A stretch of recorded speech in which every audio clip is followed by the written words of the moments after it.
حضرت ابراہیم علیہ السلام آپ کا یہ معمول تھا کہ آپ اس وقت تک کھانا نہیں کھاتے تھے جب تک کوئی مہمان نہ آ جائے۔ ایک مرتبہ ایسے ہوا کہ 1-2 دن گزر گیا لیکن کوئی مہمان نہیں آیا۔ حضرت ابراہیم علیہ السلام نے کھانا بھی تناول نہیں فرمایا، آپ انتظار کرتے رہے۔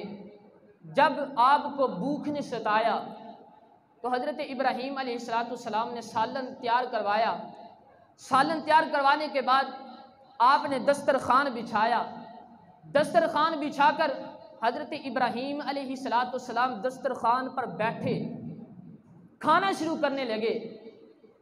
تو دل میں خیال آیا کہ اے ابراہیم، اگر اکیلے ہی کھانا کھانا تھا تو اتنے دن بھوک کیوں برداشت کی؟ حضرت ابراہیم علیہ السلام دسترخوان سے اٹھے، باہر محلے میں گئے، جا کر دیکھا کہ ایک مسافر جا رہا ہے۔ حضرت ابراہیم علیہ السلام نے اس مسافر کو آواز دی، وہ رک گیا۔ جب رکا تو آپ نے فرمایا کہ تھوڑی دیر کے لیے میرا مہمان بن جا، مہمان بن جا، دونوں بیٹھ کر کھانا کھاتے ہیں، کھانا کھانے کے بعد تو واپس چلا جانا، میرا مہمان بن جا۔ وہ مسافر مان گیا۔ جب گھر واپس آئے، آ کر دونوں دسترخوان پر بیٹھے کھانا شروع کرنے لگے تو حضرت ابراہیم علیہ السلام نے پڑھا بسم اللہ الرحمن الرحیم۔ جو ساتھ مسافر تھا اس نے بسم اللہ نہیں پڑھی۔ حضرت ابراہیم علیہ السلام نے فرمایا کہ بسم اللہ پڑھ لو، اس سے کھانے میں برکت ہوگی اور شیطان دور ہو جائے گا، بھاگ جائے گا۔ اب وہ مسافر کہنے لگا کہ میں بسم اللہ کیسے پڑھوں، میں تو رب کو مانتا ہی نہیں، میں بسم اللہ کیسے پڑھوں؟ اب جب اس مسافر نے یہ کہا کہ میں تو رب کو مانتا ہی نہیں، میں بسم اللہ کیوں پڑھوں؟ جب آپ نے یہ بات سنی تو آپ کو بڑا دکھ ہوا۔ جب دکھ ہوا تو آپ اس کو سمجھانے لگے، واعظ و نصیحت کرنے لگے۔ جب اس کو سمجھانے لگے، واعظ و نصیحت کرنے لگے تو وہ مسافر تھا، غصے میں آ گیا، اٹھ کے کھڑا ہو گیا، کہنے لگا ابراہیم، کھانا کھانے دیتے ہو تو کھانے دو، نہیں کھانا دینا تو نہ کھانے دو، مجھے نصیحتیں کرنے کی ضرورت نہیں۔ جب حضرات گرامی یہ بات ہوئی تو وہ مسافر گھر سے باہر نکل گیا۔ جب مسافر گھر سے باہر نکلا تو اللہ تبارک و تعالیٰ نے جبریل کو بھیج دیا۔ اللہ نے جبریل علیہ السلام کو بھیج دیا۔ حضرت جبریل حضرت ابراہیم کی بارگاہ کے اندر حاضر ہو کے عرض کرتے ہیں کہ یا نبی اللہ، اللہ تبارک و تعالیٰ کا فرمان ہے کہ جب سے یہ بندہ پیدا ہوا ہے اس وقت سے لے کر آج تک یہ میری نافرمانی کر رہا ہے، آج تک اس نے میری ایک بات نہ مانی۔ ابراہیم، اس نے تیری آج ایک بات نہ مانی، تو نے اس کو دسترخوان سے اٹھا دیا۔